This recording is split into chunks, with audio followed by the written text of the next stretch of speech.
the power of the exponentiality of your life, not just business, but life. Shane bought his first property. He would cancel contracts about buying properties prior to buying his first one. And then in 4 months, bought 66 more. Now he's on like the kind of second phase of his real estate journey where he wants to spread his message and help as many people as possible. And he's really broadened his approach. So I just talked to a bunch of real estate agents, found a bunch of deals, got them under contract. And then, yeah, like you said, I counted, we did about 32 to 33 homes under contract in 5 years. So for somebody who is fear-based and introverted, how many offers did you have to make? Like, what was your strategy to get 60 homes under contract in the creative space? You're trying to get out. I'm a young guy trying to get in. You're just wanting passive income. I'm wanting to come in and get my hands dirty and do deals. I'm trying to grow. I think just putting your systems and processes into place, you were, whether you felt prepared or not getting into real estate, you were, because this is a business. What I did do though, is I would get certain friends or people that were local, that were interested in real estate, but they just couldn't do it, or they didn't have the money or the time.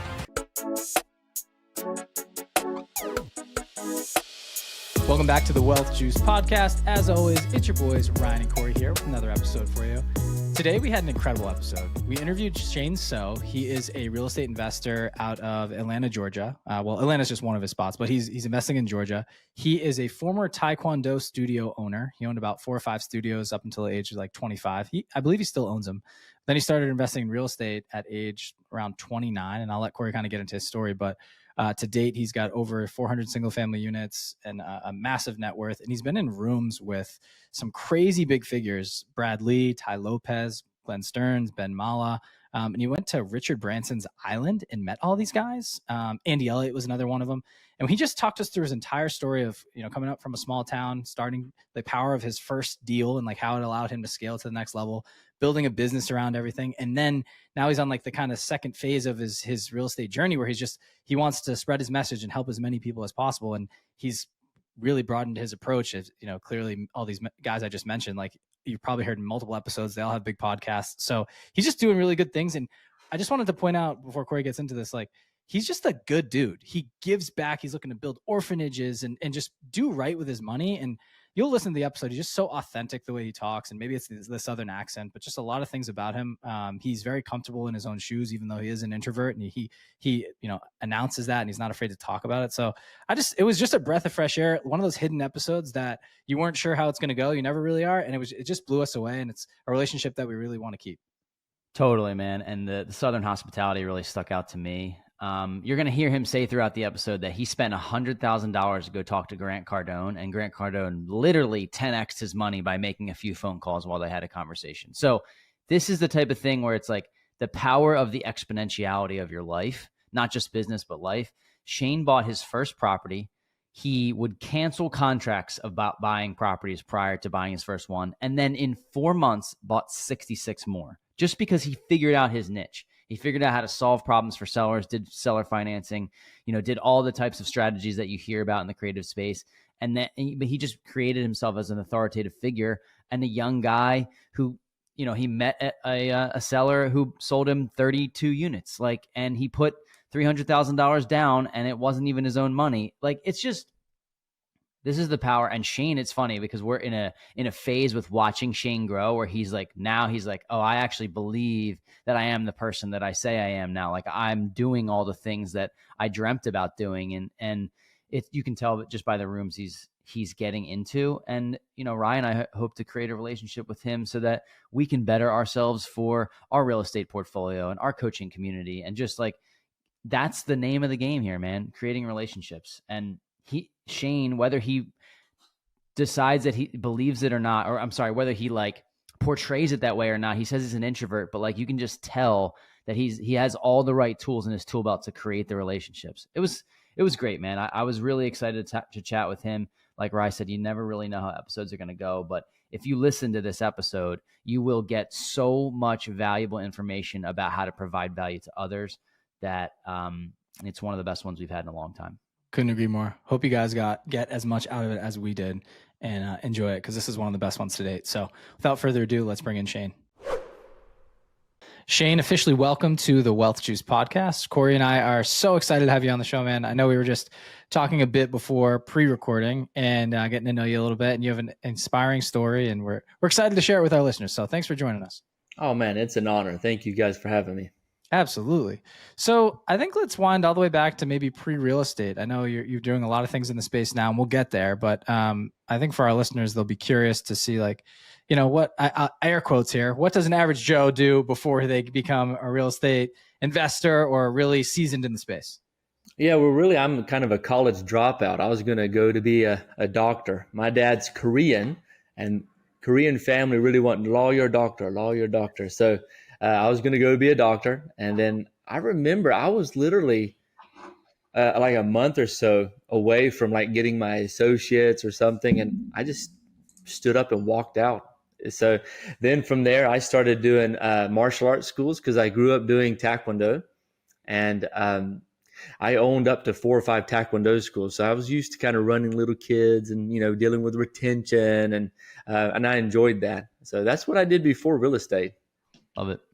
Shane, this is interesting. I was listening to you on another podcast. You've been on some big podcasts. And one of the things that I heard you say, and for people that are listening, the reason why I'm bringing this up is because Shane now has over 400 single family homes and a portfolio that includes 400 single family homes and 150 multi-units. But up until 5 years ago, or maybe 7 years ago when you were 30, you said that you started looking at real estate when you were 25.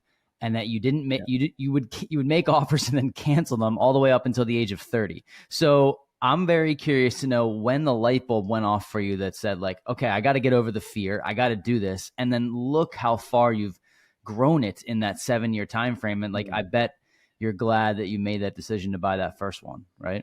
Oh yeah, 100%. So I guess to kind of say the story real quick, when I was 25 years old, like I said, I had Taekwondo schools, and I was like in a little shopping center, and this guy bought the pizza restaurant next to me, and he pulled up in like these matching cars with his wife, really nice cars. They're like little Cadillacs or something. And he had his hair slicked back, man. I was like, golly, I'm in a small town, And I said, this guy's got some money. And I said, hey, sir, what do you do? He didn't answer right away. He just said, son, you need to take me to lunch. I said, oh, okay, yes, sir. Well, let's go to lunch. Because I never had taken people out to lunch and tried to network it before. So I took him to Longhorns. And, well, basically he told me, hey, I do real estate. I buy properties. I flip properties. I buy, I hold. And he told me the general idea. So 25-year-old me, I just said, you know what, I'm going to do real estate. So all I knew at that moment is I needed to talk to a real estate agent or a seller or whatever. So I just talked to a bunch of real estate agents, found a bunch of deals, got them under contract. And then, yeah, like you said, I counted, we did about 32 to 33 homes under contract in 5 years. And I'd cancel during the due diligence period. I was just so afraid to pull the trigger. I didn't have a mentor. I didn't have someone guiding me. That guy, he ghosted me after that lunch. So maybe I wasn't great company. I don't know. But I would love to say that it's because a moment came that I said, I have to get past this fear. But really what happened is I did what I always did, made every realtor mad, by the way. But I found a realtor that helped me find a property. We got it under contract. And I did what I always did. I called him and I said, hey, man, I need to cancel. And this boy had just got his license. He's 20 years old. And he was probably just like, hey, man, I want some commission. And he kind of knew me a little bit. So when I went to cancel, he said, Shane, do this. Do it. Just do it. And I was like, oh, man. So it was only $45,000 home, man. I was terrified, And I said, okay, I was sweating. I remember the moment. So it wasn't like a mindset. It was really because he pushed me, which I believe a good push is good. And I'm glad he did. Long story short, I borrowed money from a buddy, 45 grand, and I used my credit cards to pay for all the repairs. And then we sold it 8 months later. So that shows how horrible I was at fix and flip too. So I didn't do like quick. So we bought it in January, a month before I turned 30, and we sold it in August. And I made we made about 40-ish thousand. And then I split it with my buddy who gave me the money. So I made like 20 grand. Stressful, but it helped me get past the fear. Totally. And sometimes you need that push too. I mean, I've been going through something with in my personal life with a job and with a family business, and like something finally pushed me over the edge, and I went full time into the into the real estate, but it was partially my decision, partially not. So it's very like, sometimes you need that external factor. So I appreciate that. I think I'm curious about the growth then. Like, so, all right, you were scared. You probably told, every single realtor was probably like, okay, I don't want to work with Shane anymore. This is ridiculous. Like he canceled 30 deals, right? So you get that guy pushed you over the edge. He was a young cat. He was hungry. And then you made 20 grand. And now, you don't have to fast forward all the way up to your portfolio now, but like, what did you do from then on? Were you like, okay, I got to keep flipping because I want to make the 20 grand? Did you say, I think I want to get into the buy and hold game? Like, what was your next move? Yeah. So my story is so much different. I would love this. Oh, it was a motivational moment and this happened, but really it was of course I was afraid the entire time. I bought the house. I'm like, I'm going to lose my buddy's money during the middle of this flip. We bought it in January. So like mid-May going into June, we hadn't finished. Our contractor bailed, and I was just under a lot of stress at that time because I had all these people telling me, oh, 2008, 2010, the market this, I was like, oh man, what if things go wrong? I'm going to lose my buddy's money. I'm going to be in $20,000 worth of debt. And to me, that was just terrifying. So in the midst of that, I found an old video of this old man on YouTube, and he was talking about buying properties with creative financing. And for the best of me, I cannot find that video at all. I've tried to find it because I'd love to find whoever that old man was just to reach out to him and say, hey man, look, thank you for putting this video. It had horrible audio, everything. Well, so that gave me like, hey, there's a different way to do this. So fast forward comes on, June, July. Like I said, we sold the house in August. I said, man, I do not want to have to do this over and over and over again. Something's got to be different. This old man on this video said something. I'm going to try it. But this time I went straight to the seller. So I started sourcing my little basic way. It was Zillow for sale by owner. I drove around, did the driving for dollars and, find the house with the grass like this and contacted the seller. And I used kind of his method, and I made tons of mistakes, by the way. But ended up from August to December, I bought 60 single family homes using creative financing. And then some of the profits I made from those, I was able to, do some more fix and flips. I did one more fix and flip, I think, during that time. But I just really I used fear, I think, and stress, I guess, during that time to be motivating to do it. And then once I started getting more comfortable around November, December, I said, man, look, this is something that can be scalable. I think that's when the motivation came in, and then I felt more at ease, and then I was able to, scale a little quicker and a little more comfortably. So 60 single family homes in a few months, Shane? Yes. Okay. So I got to figure out how this happened, because you went from somebody who was fearful to somebody who bought 60 homes in a few months. Mm-hmm. And you also mentioned, I'm not sure if it was pre-recording or while we were recording, that you're introverted. So like, when you go into the creative space and you go direct to sellers, the biggest factor is trust. You have to get them to trust you. So for somebody who is fear-based and introverted, how many offers did you have to make? Like, what was your strategy to get 60 homes under contract? And in the creative space, it's probably not too much money out of pocket, but just tell us how that unfolded for you. Well, like I said, I live in kind of a small town at that time. It was about like 35,000 people. And you can tell from my accent, I'm from the South. So whenever we went into, like, I guess it starts like this. I knew that how I always thought of investing is that if you're going to buy a property, you have to basically steal the property at an amazing price from the seller. And then I'll fix it up and then sell it for the highest price. I'm going to make all this money. So I'm winning all around, The thing about, and I still believe regular investing to fix and flips. We do them. We don't do a lot, maybe 3 to 4 a month now, but usually we do buy and holds. But at that time, I was like, this, on my first time interaction buying a house creatively, when I was talking to the seller, I realized, I was like, I am actually helping this lady. My first property was this house that the lady had just got rid of her tenant. It was destroyed on the outside, inside, trashed. The floor was leaning in the kitchen. And I was like, and I just saw the seller at the moment. And I realized she's still young. She's mid-60s, still in the prime of her life, really, if you think about it. But I could just tell the stress on her. And I said, man, and I said, look, you're trying to get out. I'm a young guy trying to get in. You're just wanting passive income. I'm wanting to come in and get my hands dirty and do deals. I'm trying to grow. And as I was speaking, and as I saw the way that she felt relief during the whole process of doing, the process with it, because I never dealt with a seller at this time until that time, I realized that it could be a win-win. And I guess because of that good feel, I love that clean feeling of that I am genuinely helping someone. It helped make it smoother for me to be able to talk and explain what I do. And I can give that story a little bit later if you want. But as I did that, I started realizing I liked going and dealing with landlords. So I talked to a lot of landlords. I bought some houses like 12 at a time, 30 at a time. Like that's how I felt. And I realized, because there's some houses I bought one at a time, don't get me wrong. But those sellers that sold me 10 homes took same amount of time as it did to get me one. If anything, it was more easy, and the landlord spoke the language a little easier. That's cool. So you're buying portfolios. That makes a lot more sense. I was thinking about this. I'm like, damn, like for like 2 properties, it's tough in a month, to get like 60. So I get that. Now that we're kind of deeper into the game, we get people sending us portfolios all the time. So much easier. Isn't it crazy? Yeah. And you feel more comfortable talking to them because they're in the game. I guess you're at that point, negotiations are sometimes a little bit harder because everyone, depending the level of like, I guess the pain that they have, like, are they really trying to not be a landlord anymore? That's where you can make your negotiations. But I have a couple questions for you while we're kind of talking through this story here. The first one is, were you still managing your Taekwondo studios while investing in real estate? And if so, how were you like navigating your time?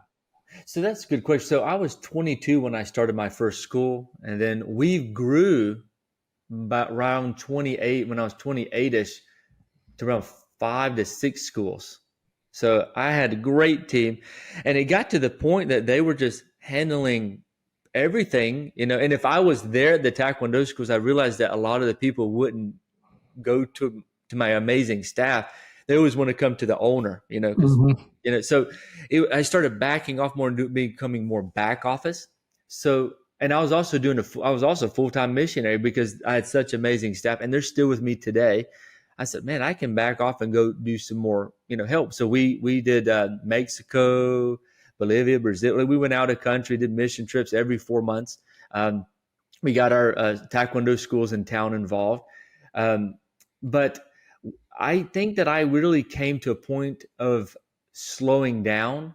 I had everything, like by the time we opened the last school, I was 29ish. So I had all this free time. If anything, I was like, we're teaching in the evening, 3-4 days a week. I have great staff. They're like family. I didn't have much, I didn't have to manage too much other than back office stuff and marketing and stuff. Nice. I think the reason I wanted to bring that up is as a young guy, you started running businesses, and then there's a lot that comes with that. Speaking from experience here, like trying to put businesses together and hiring people is just a doozy in itself. And so I think just putting your systems and processes into place, you were, whether you felt prepared or not getting into real estate, you were, because this is a business, any way you look at it, you're building out a team, you're hiring people to offload certain projects, and then you're trying to scale, right? So there's lots involved in it. Can you talk to the systems you put into place or like within your real estate business? And I think they probably parlay off of the Taekwondo business in itself, but I'm just thinking about, people hear your story and they're like, wow, he was able to take down 60 units so fast. And like, is he just doing this himself? I know you explained already, but maybe talk to the back end systems you put into place so you can able to like scale this a little bit quicker.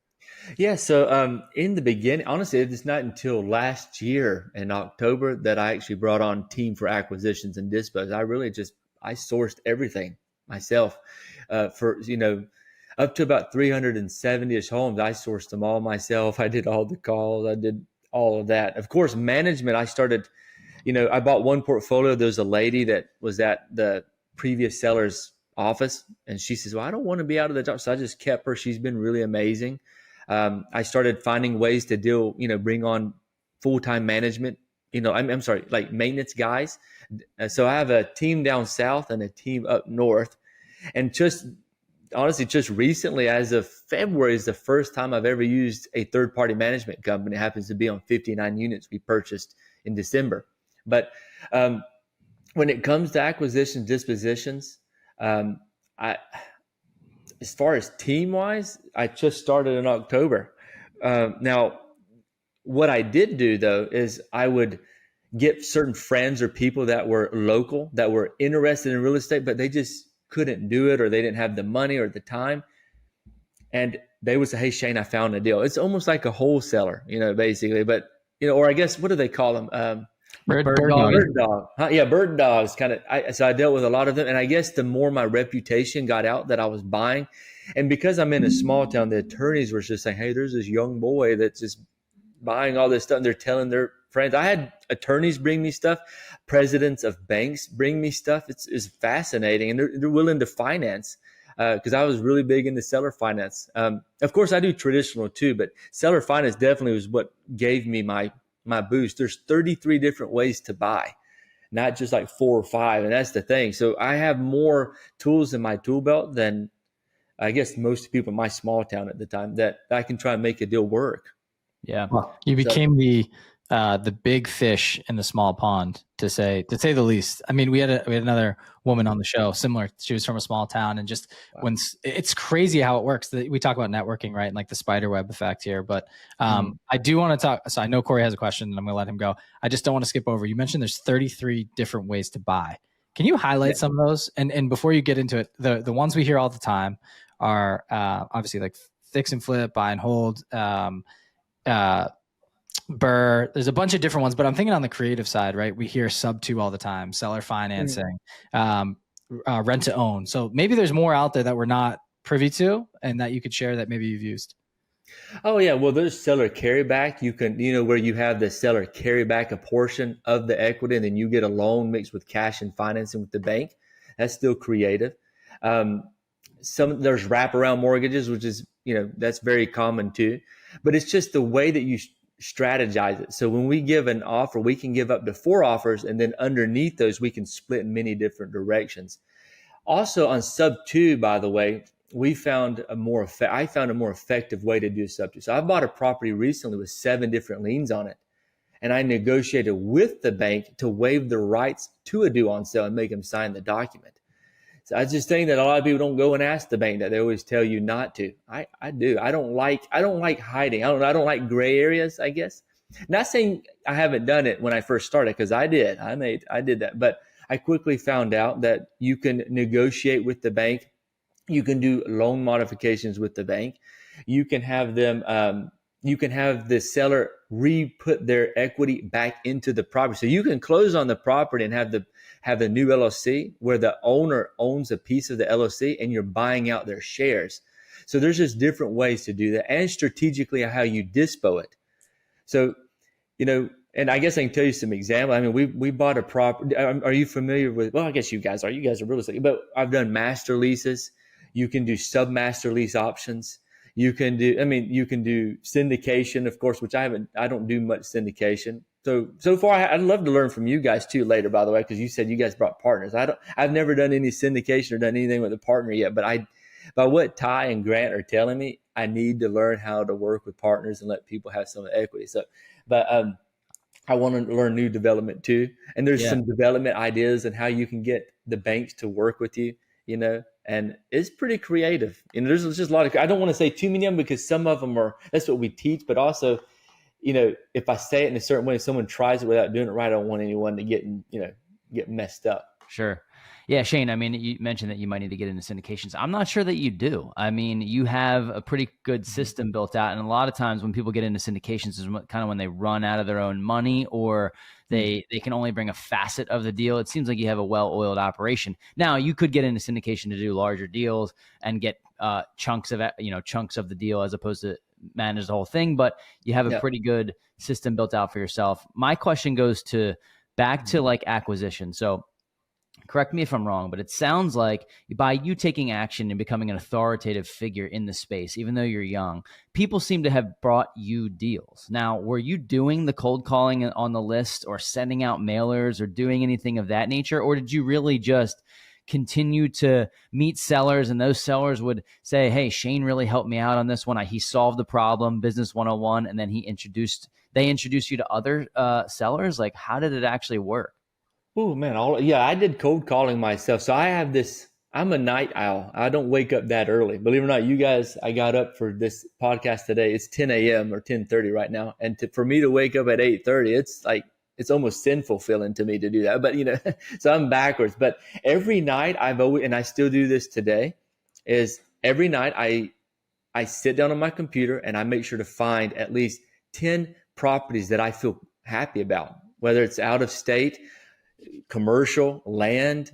I'm buying in Costa Rica now. I mean, I find 10 properties and I source just for fun. I screenshot them. And then some of them I email. And then the next day, I just make sure I knock out talking to 10 a day. And I still do that to this day. The internet, and then if I'm driving around, of course, I know people said that joke, but what's that movie Up? That dog that's a squirrel, what I'm talking about? If I'm driving and I see a sign, my head just turns, man. Or I see a certain property that looks vacant, man, I'm turning and looking, And so I'm sure you guys are the same. We're nerdy guys, So yes, I did do cold calling. So I still do that today. And just to tell you a story, my first portfolio, one of the larger portfolios ended up turning into 90, but it started with 32. I think I mentioned it earlier. I was going to a Little Caesars Pizza, like to pick up pizza for my grandma and my niece and nephew and them.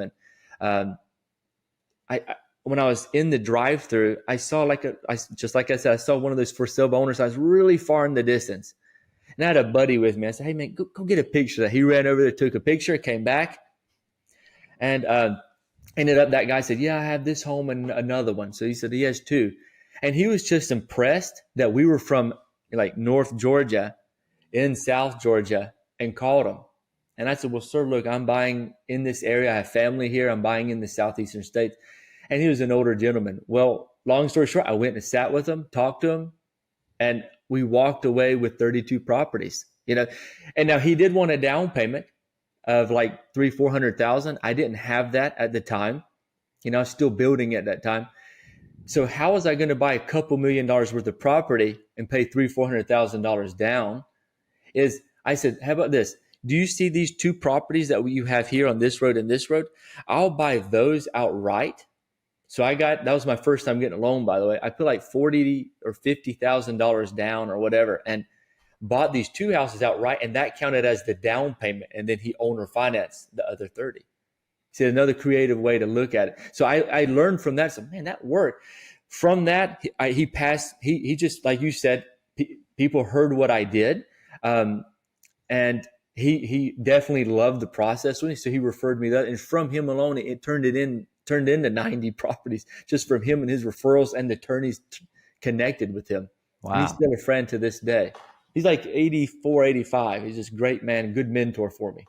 So Shane, I just want to make sure the people that are listening hear that, because it's brilliant and it's creative. And I know the word creative gets thrown around a lot, but it's kind of like resilient in a way, like figuring out how to make this work. So you didn't have $300,000-$400,000, but what you could do is you bought two properties. And I just want to make sure I understand this correctly. You like put $40,000 to $50,000 down as a down payment for both of these.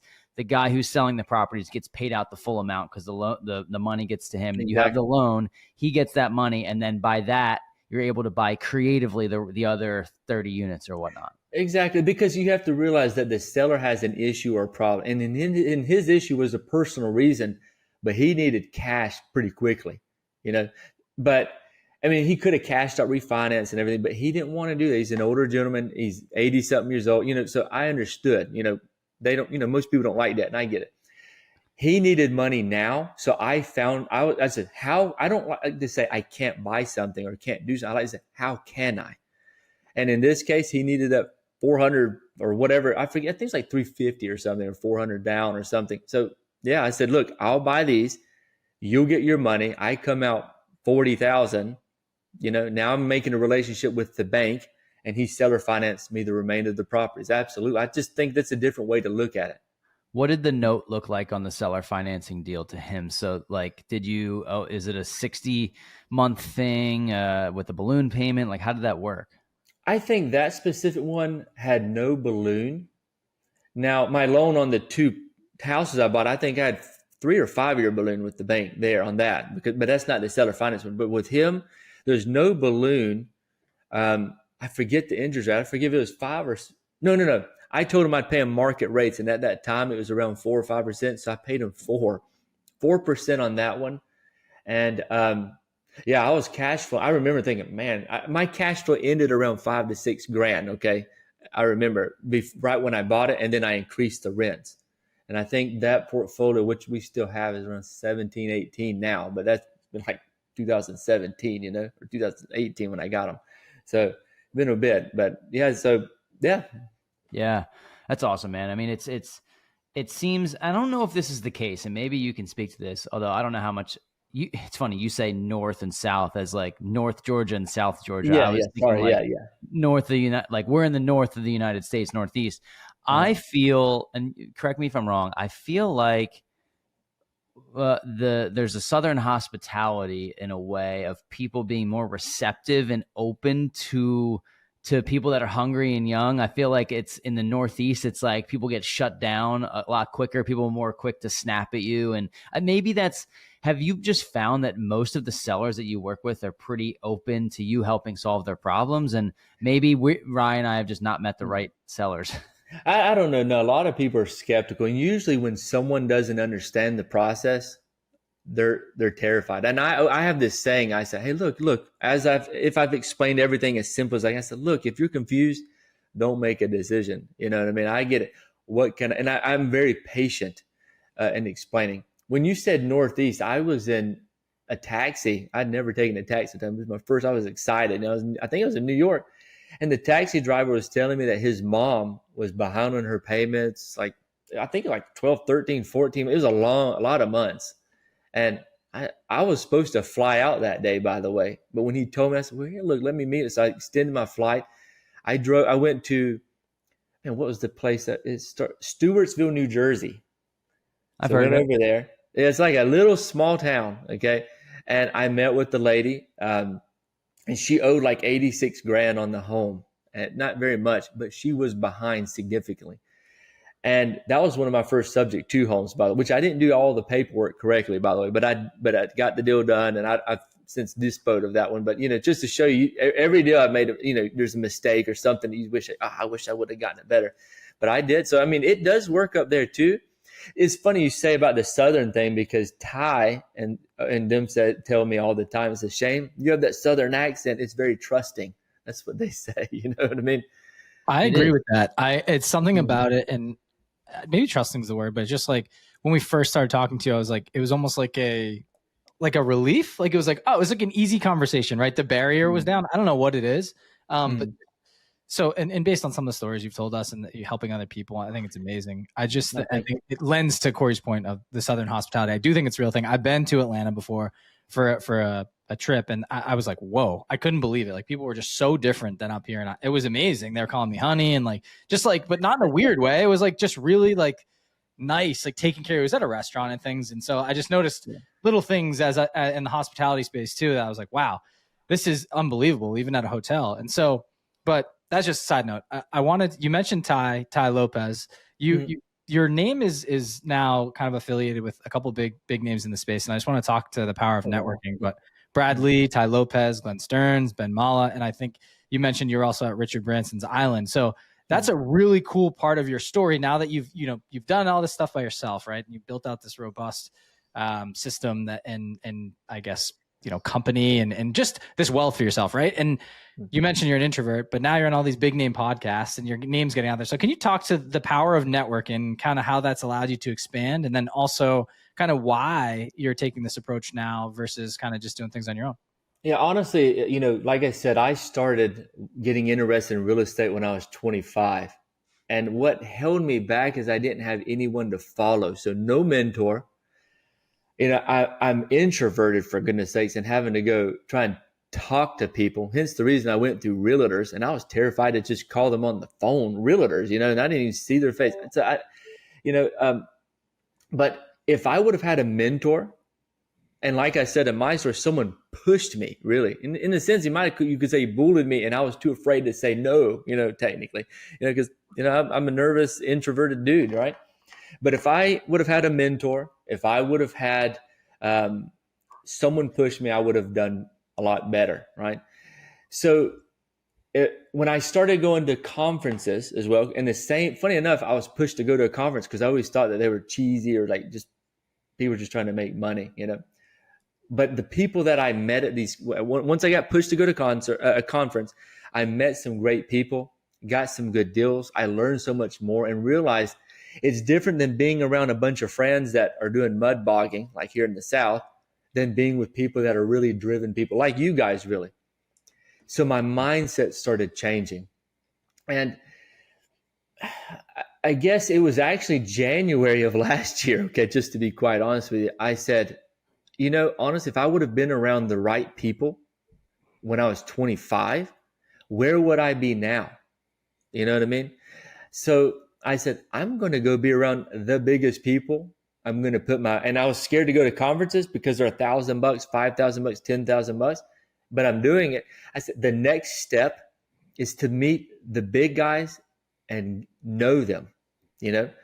So my first one was Grant Cardone. I said, you know what? I went on his website, is $100,000 for 4 hours. And I said, my stomach is churning, but I'm going to do it. So I paid, and I even paid extra money. I think it was like 10 or 20,000 bucks to see Elena. Flew down there to see Elena first, and she wasn't there. So I had to turn around and leave, actually. So there's a scheduling issue. So I was like, oh man, wasted a couple of days. But they called me and handled me amazing. So I flew back down on the next time they did it, and Elena was so nice. And she talked to me about, because I'm getting married in November, and my question to her was networking, family and business. How do you handle it? How do you and Grant manage it? She told me amazing advice. So, and I left away feeling really good. And I said, okay, that's my first step. Now I'm meeting Grant. So then I flew back down another week, met Grant. He made one phone call, and it made me $888,000 and got my foot in the door on non-recourse loan. You know, Freddie Mac, you guys are in real estate, multifamily, Freddie Mac, amazing terms. And I said, man, this is worth it. So I said, I'm going to dive in more. Wow. So I started doing charities. I just, I'm coming out of my comfort zone as an introvert, trying to be in the middle there of introvert, extrovert. I'm trying to be, I can be extroverted in the right situation. Like with you guys, I can talk, right? But if I'm in front of a big stage, it takes me a second to warm up. So started meeting some good guys. Glenn Stearns is on Undercover Billionaire. Amazing mentor now that I finally met with him. And I got a call from him saying, hey, do you want to come to Richard Branson's island? I said, yes, sir. Flew out there. Brad Lee was there, Andy Elliott, a lot of good, other amazing people. And then it's just kind of snowballed. From that, I met, another guy named Andrew, and then, just met a bunch of people. So it kind of starts snowballing on itself in the greatest of ways. Ty, I met back in 2017, just at a conference. He didn't know my name or anything. And then I said, you know what, I'm going to talk with his team, talk to him. And then within like a couple of weeks, I'm on his farm in Virginia talking to him, and he gave me great advice. And I've been at his mansion. In fact, I'm going later this month to his mansion party. I don't know if you guys have seen it. And then, me and him went to work out. I got to fly on a jet with him. It's just, I feel like I've learned so much. So now I'm starting to understand from Grant's point of view, mindset, drive, you have to have a survival mindset, go for it. And one other thing, I'm sorry, I'm blabbing here, but Grant, one thing I learned from Grant, not from what he said, but what I saw him do is if he don't know the answer, in the time I was talking to him, he made like 13, 14 phone calls in the 60 minutes I talked to him to get me the answer. So even he knows he don't know all the answers, but he has all the connections to the people that do. So I saw, man, I need to have a good connection with people. I need to meet as many people as I can. Glenn taught me that perseverance and integrity and no excuses. During the hard times, this too shall pass is what he always says. But he had a child when he was 14 or 15. He failed fourth grade, he got cancer, and he still became billionaire, and then to see him behind the scenes and how he handles people is amazing. Ty, personal branding, marketing, getting out of your comfort zone, talking, filming, content, and stuff like that. It's just, that's what I'm still learning though. But, it's amazing. And Yeah. it's connected me with some amazing people like you guys. You guys are awesome. Don't put us in those categories, but I appreciate it. We're Oh not man. there yet. Oh, But yeah, you are. I can tell. so here's the thing, man. I think Mhm.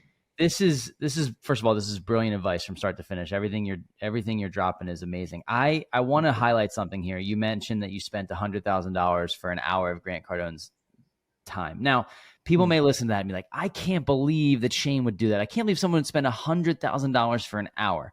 And Grant Cardone is the 10X guy, and he 10X'd your hour by being down there. So I think people are afraid to invest in themselves, and they're afraid to take the next step to meet the person that's going to introduce them to the next person. And it's funny that you said that about Grant. Ryan and I have kind of inadvertently tried to carve out a niche for ourselves where, in the same sense, we have a coaching program, but not nearly $100,000, not even close. But the point is that we know we don't know all the answers. But what we do know is we've created a network of introducing people to the right people so that they can build their journey and build their story just like we have. So I was glad that you mentioned that Grant didn't have all the answers, because he's someone who you would think on the surface does, but he made all the phone calls to get you the answers that you need. And that makes me feel good about the way that we're approaching it. So thank you for that. It's great. And right, you have something I wanted to ask a couple more, but you're good. Yeah, it's on the same token, and then you can fire off. I think the kind of underlying theme of this episode, to me, standing out, is the power of relationships. You mentioned, I'm kicking it back all the way to your Taekwondo days, right? Like, you had people in town that you hired to run your ship. So that way, hey, you could go start investing in real estate.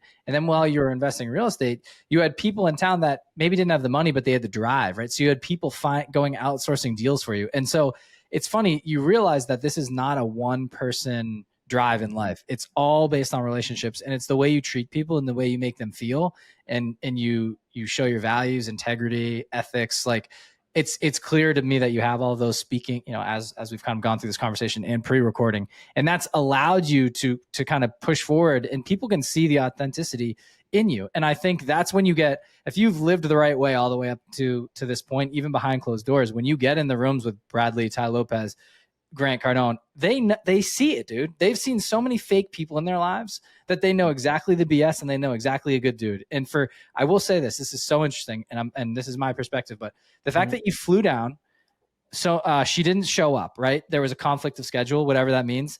Then you went home, probably didn't freak out. Probably was like, oh, you know what? It's okay. Like, this happens. It's life, right? Whereas someone else demanding their money back, freaking out, losing their marbles, then everything, they get the money back and it's lost, right? But you say, okay, no worries. I'll come back again, try it again. She was there. She probably was like, I got to make up for this. And just like gives you the best advice ever, maybe extended her time, right? Then tells Grant, you got to help this guy out. I butchered the first time. He deserves it. He's flown back and forth. He's so nice. And then Grant I can't believe that. Like, the $100,000 is a doozy, a tough pill to swallow for anyone. That's like a mortgage for some people, depending where they live, or paying off a whole house, right? It's a ton of money. You paid for an hour was worth of basically a billionaire's time. I don't know how much he's worth now, but you're in the room with him. He makes 15 phone calls for you, 13 phone calls, right? And one of them lands you $880,000, right? But to be prepared for that, I just want to, like, I'm giving a lot here, but you had to be prepared to take that baton that he gave you. It's not like you can just say, like, he didn't just make you 880 grand. It's all your expertise, knowledge, and doing these deals at night for you to be prepared for that conversation where you're like, okay, I can make this into 880 grand. So it's just the culmination of everything. You made your own luck. And I'm proud of you, man. It's such a cool story because you've taken us through the iteration of someone from a small town that maybe just, could have just gone with the pack and just kind of became, like a member of society, right? And you work your way, but you've kind of stretched out of your zone and you become this, like, the superstar in your own right. And it's awesome. And superstar to anyone, I'm just saying, like, you're reaching your potential is what I'm saying. And I think it's amazing, man. Like, stories like this are so motivating for other people to listen to, including us, because it just takes the power of one connection to get you to the next level. And then you take that and you learn and you leapfrog again and you move. So I love talking about networking, relationships. Corey and I love, like, working with people. We're curious. And I think other than running the numbers and doing the books and all the things, the thing that's going to get you to the next level is getting in the right rooms with the right people and making someone feel good about you. and they'll take you to the next level if they just want to be around you, right? And they can see the value you provide. So I don't know. I didn't know real question. Yeah, that was good. I agree with you, Ryan. I agree with you. I think as we wind down the show here, Shane, I want to ask, and to say what Ryan said is perfect. Like, you small town guy, you didn't have to take this path, man. You could have lived a good life and just been quote unquote average, and no one would have said that's the wrong way to do it, right? But you didn't take that path. So now, knowing what you know, I have a couple questions, but one is like, what's next for you? Like, what do you want to do in the next 3 to 5 years? Like, how I'm not to say you can't top this, but like the sky's the limit for you. So like, where do you see yourself? Do you have goals for the next few years? And I'd love to hear them if so. So it's interesting is, a long time ago, I never would have imagined I would own houses, to be honest. I was like, maybe I'll have 10 properties. But, I never. But there was a moment in the first year that I said, man, you have to actually get to the point where you said potential, but you have to actually believe you have that potential, like, and say, I can do it. You know what I'm saying? And so, once I got past a few homes and I said, man, I can actually grow and have 100 homes. Maybe I never thought I'd have 400, but I was like, man, it opened my mindset and changed things. And that's when I went into apartments. Like I said, I bought my first apartment complex with zero money down, you guys, 2.5 million, 44 units. It's worth $6 million, right? 5.9 million right now, and bought another one in December with $36,000 down, 59 units. And we're about to cash out, refinance it in December. They've already started the Freddie Mac loan process. And I still have like 3 more years left till balloon, but I want to do it earlier. And they're going to cash out, refinance. I bought it for 5.3. It's right around 8.2, 8.4 as soon as December. To me, it's amazing. So now whenever I sit back and think, where am I wanting to go? I'm saying, okay, where was you, Shane, when you thought you could only have 10? What was that breaking point that you really wanted to shoot for? That's why Grant says do 10X. Don't say I'm trying to go 1 or 2X. I want to go beyond that by 10. So in my mind, I would love to own a bunch of hotels. And I want to own like, 10 to 15 of them. Apartment complexes, I want to grow that. I'm liquidating. I've made a plan. I don't have it here. I forgot where at the office, but at my place, I have a whole whiteboard, and I finally wrote up my plan to liquidate all of my single family, or the majority of them, and move those over, because I'm in perfect 1031 spot, you know what I'm saying, for certain deals. And I went and sat down with Ben Mala, and that's what I was sitting with him. In fact, I sat with him for 4.5, 5 hours, and he's coming to our event in December, by the way. We have an event in December and February, if you don't mind me shamelessly putting that out there. Really nerdy event. But I sat down with him 4.5 hours, and I said, what would you do? And he was like, oh, man, because it's a lot of moving parts. Different entities. I own things in land trust, and how do you 1031? How do you close them all at one time? Do you put them in portions? Do you do them individually? A bunch of questions. So my next thing is to get out of the single family, or keep some, and move those into big multifamily and triple net lease properties. I don't know how familiar people are with single tenant, but my favorite is buying properties for $500,000-$600,000, or getting it under contract, $500,000-$600,000, getting a triple net lease tenant to agree to move in that spot, and then it's instantly worth $3 million. It's so much easier than normal fix and flips. And all the billionaires are doing that. My friend, he built most public shopping centers in Florida. That's what he still does to this day to get liquidity, to use less partners. So my next thing is to move into the triple net lease spot, really lean in, multifamily really heavily.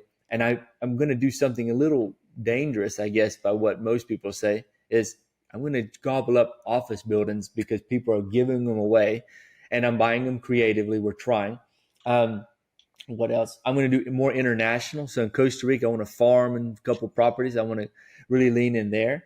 Ty says I need to do like in Europe, so I'm going to look over there. I haven't done anything there yet, but it's a game. So I just want to have fun. If I'm not having fun, I don't want to do it either. It's not about just growth and wealth and all that stuff too, but if you can do it, why not? It makes it fun, and then take a big portion of that, and we can do some orphanages. We thought about, I want to do one in Panama and in Bolivia. I'd love to we're going to start a trip where we take a bunch of investors and we just go out of country and help a small community. We network and do mastermind and learn from each other, and at the same time help people. I think it show a different perspective from extreme poverty and us helping. And then we're also talking about wealth and what you do with the wealth at the same time. I don't know. That's kind of what's next for me. Yeah.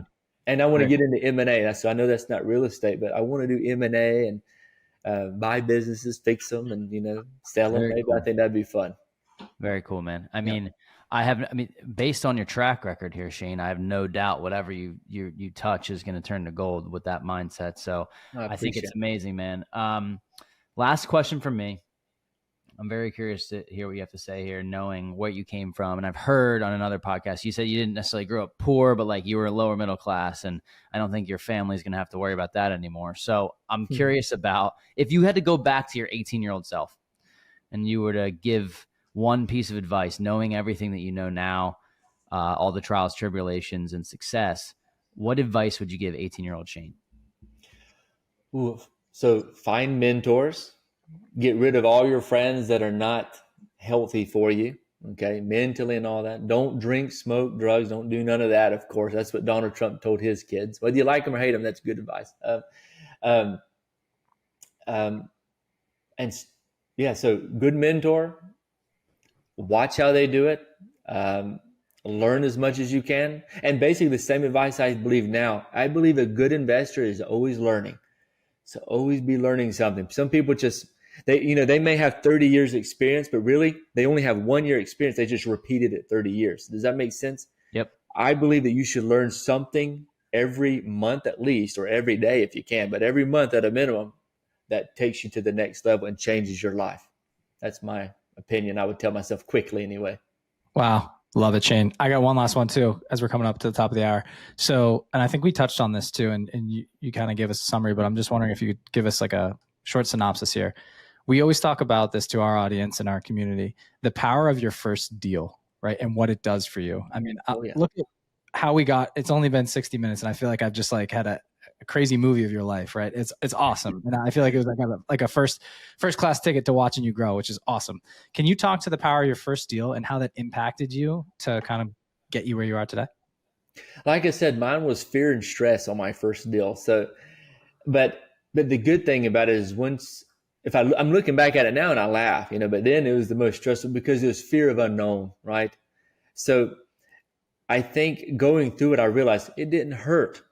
It's nothing, it's not bad. It wasn't that bad. So what it did is it gave me comfort to say, hey, look, this isn't so bad. It's not all that fear and anticipation you had it didn't exist. It's what you created in your mind. So I think that power of that first deal is what really motivated me.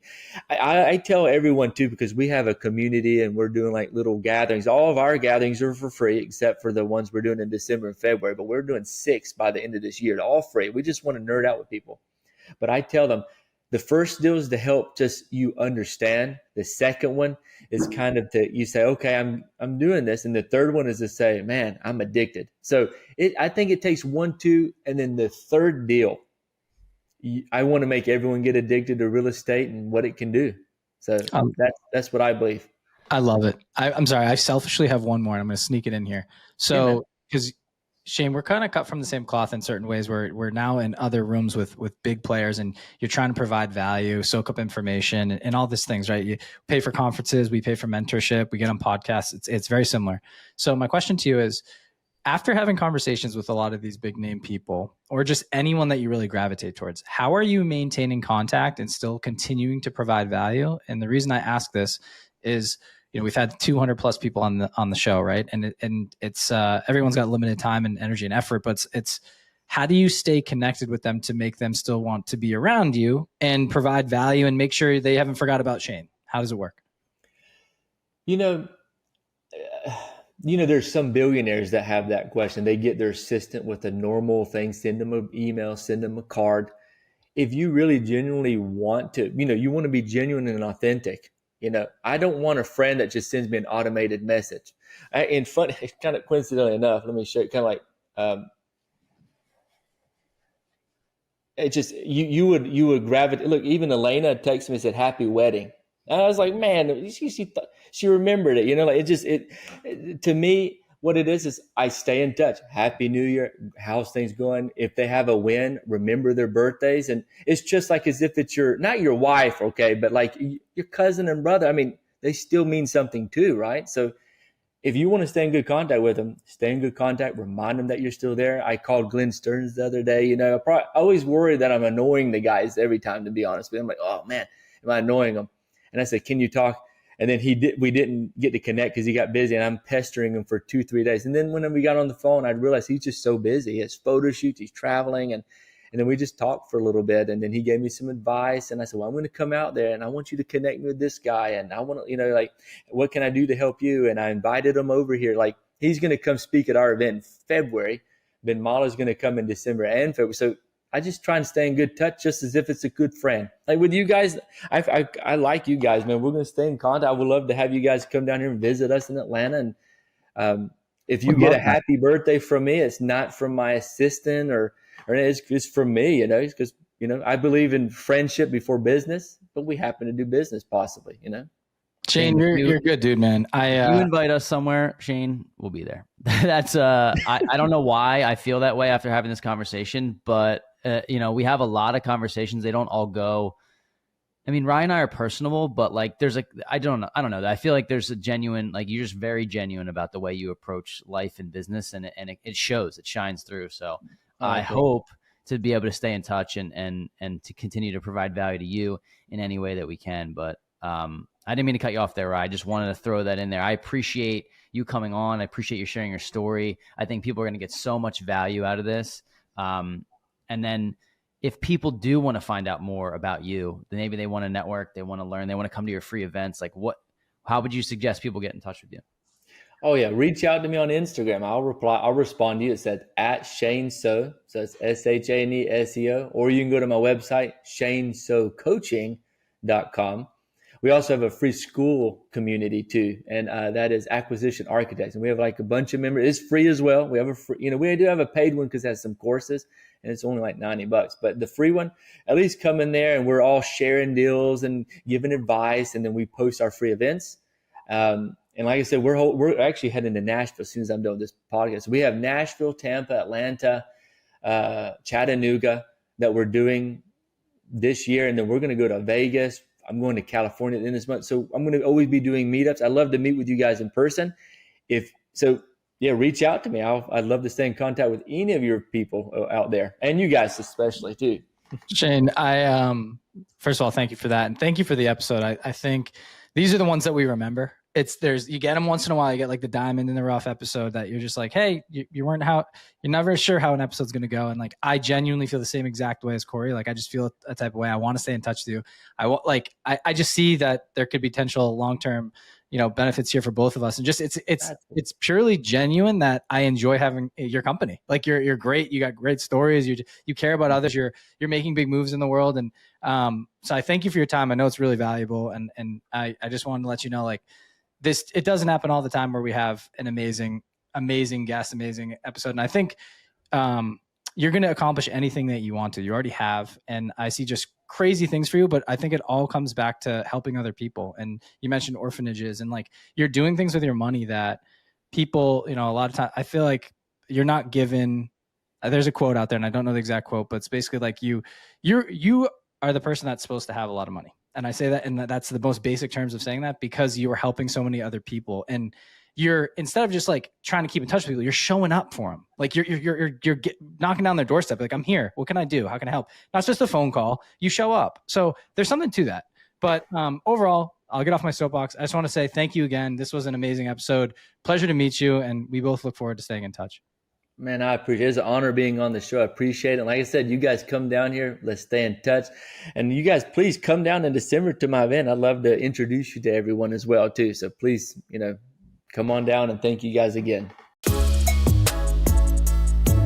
Thanks for tuning in this week to the Wealth Juice Podcast. If you liked what you heard, please leave us a 5-star review on Apple Podcasts, subscribe, and share with friends. The more ratings we get, the more ears we'll get on our show, and in turn, we'll be able to provide you with more high-quality guests. You can also find us on Instagram and YouTube at Wealth Juice Official, where we post daily tips, tricks, and document our own journey towards financial freedom.